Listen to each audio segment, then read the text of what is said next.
Why should we go with your consulting service over someone else's? Yeah, if somebody asked me that question, I would say don't go with mine, go with theirs. That would be my answer. Like every time. Don't go with mine, go with theirs. Because if you're not fully persuaded that I am the one who can assist you in achieving your goals, you're not ready to work with me. And I don't mean that in an arrogant way. It's just like I'm not, there's nothing in me that's going to make me say, hey, work with me instead of them because I'm better. If you don't know I'm better, maybe I'm not better for you, at least not now. So I'd just say, if somebody asked me that question, I'd always send them to the other person.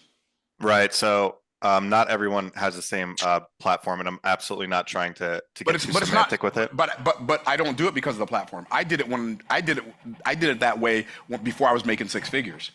It's one of the reasons I got there. Because so here's what a lot of people don't realize, John, that you can lie with your words, but your energy always tells the truth. What do I mean by that? So if I've just discovered in human nature, this is how human nature works. If I make you feel like I need you, you believe you don't need me. But if I make you feel like I don't need you, you believe you do need me. Now, the best way for me to make you feel like I don't need you is for me to realize I don't need you. Here's why I don't need you. Because there's two laws that says I can make a sale every day. Would you like me to tell you what those two laws are? Sure. The law of averages and the law of large numbers. The law of averages is this. It doesn't matter how good you are, how bad you are. There is an average that everybody has. If you do X number of presentations, you will make one sale. For some people, if you do 3 presentations, you'll make one sale. For some people, if you do 10 presentations, you'll make one sale. For some people, if you do 100 presentations, you'll make one sale. That's called the law of averages. Well, I can take the law of averages and take my average and apply the law of large numbers to it. And I can determine how many sales I'm going to make in a given time period by just going through my average 1, 2, 3, 4, or 5 times in a single day.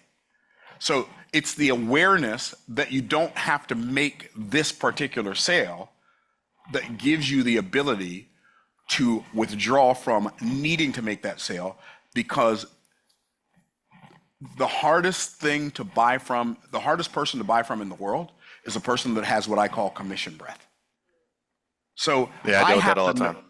I have to know that in order for me to convey, if I'm saying to you, well, I don't really care if you buy or not, and I don't have to say I don't care if you buy or not. I just say, if somebody says, like when I was doing network marketing, multi-level marketing, I'm thinking about joining your team and I'm thinking about joining somebody else's. Why should I join yours? I would always say the same thing. You shouldn't join mine. Go join theirs.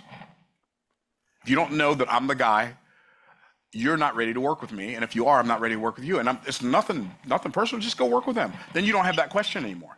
And but you have to own that. And in order to do that, you have to break free. And here's my definition of free. You've got nothing to hide, nothing to lose, nothing to gain, nothing to prove. So I'm not when I'm selling, I'm not trying to get people to buy. When I'm selling, I'm presenting an offer that I have. If it makes sense to you, buy it. I celebrate your yes. If it makes sense to you not to buy it, I celebrate your no. And you have to learn, you don't have to, anybody who's listening to me right now, you will be better off if you learn to do that. Before you start making money, it'll get you to the making money part a lot faster. So hopefully that was helpful, John. But that is my answer. I'm just, not everyone has the ability to miss out on certain sales. I was trying to get more at not lying. Absolutely. I do understand what you're saying. In sales myself, I also own and run some businesses. But framing of what you're saying and handling certain objections before you say, maybe let's cut this, I might not be a fit for you, scares me a little bit, because some people might be on that last week where they do need commission and they might not be coming across the right way. And I do agree that the energy is very important, but not everyone can be kicked to everyone can, not everybody's willing to. Everyone can, though. You can just decide. You can decide. You can decide, I can decide whether or not I'm going to eat. I can decide whether or not I'm going to drink more water. I can decide whether or not to exercise. I can decide whether or not I'm willing to walk away. It's my understanding. I believe that all transformation, I get where you're coming from, and I think I understand your question, I just don't think that I don't think there's anybody who can't walk away. I think there are people who are unwilling to walk away, but they can.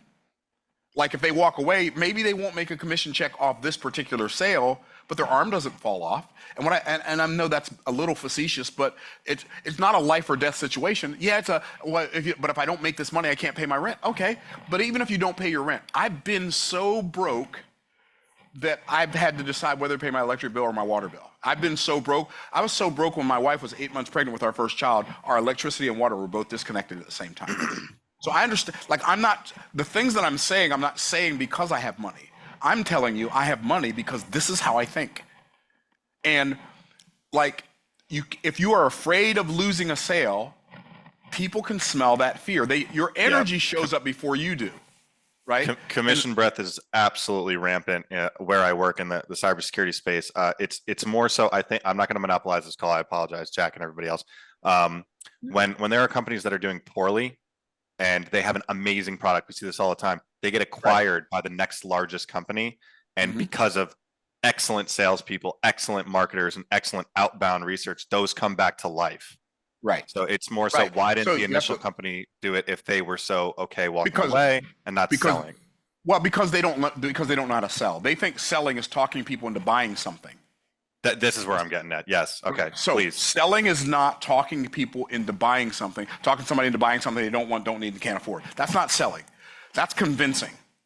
Convincing is not selling. Convincing is what so-called salespeople resort to as a result of never learning how to sell. What is selling? Selling is helping people make a decision they already desire to make. For instance, if somebody is looking at solar, if somebody's looking at like installing solar panels in their house, they have an outcome that they desire. Maybe they desire a smaller electric bill. Maybe they live in Florida, they desire no electric bill at all, right? Maybe they desire to save the environment, but whatever it is, if you're gonna sell that person, the first thing you have to do is you have to become more aware of what their desired outcome is. Instead of attempting to recruit them to your desired outcome, which is you making a sale, recruit yourself to their desired outcome. Become consumed, like obsess over their problem and communicate your solution as somebody who's obsessed over their problem more than anybody else has. They can't help but buy from you, right? So I don't get objections. I don't really informed them so well. There's no other way to go. And here's what I've informed them. I've even done more than that. Here's what I've done. I've painted the picture of their bright future so clearly with the words that come out of my mouth that they no longer have the ability to see it not working. Yep. And so if they object, they're only objecting to themselves. I think the reason people have objections is because they had a question that didn't get answered in the presentation, and the question got infected and festered and turned into an objection. Yep. So if you get better at edutaining people in your presentations and painting them into the picture of their bright future, like everybody who has the desired outcome, if you can show them that you can help them achieve their desired outcome. I've got clients who've paid me $1 million. I have clients who come to a presentation with no other objective than finding out what I'm about. And by the time I'm done, they want to buy something for $27,000, $55,000, $350,000, $1 million.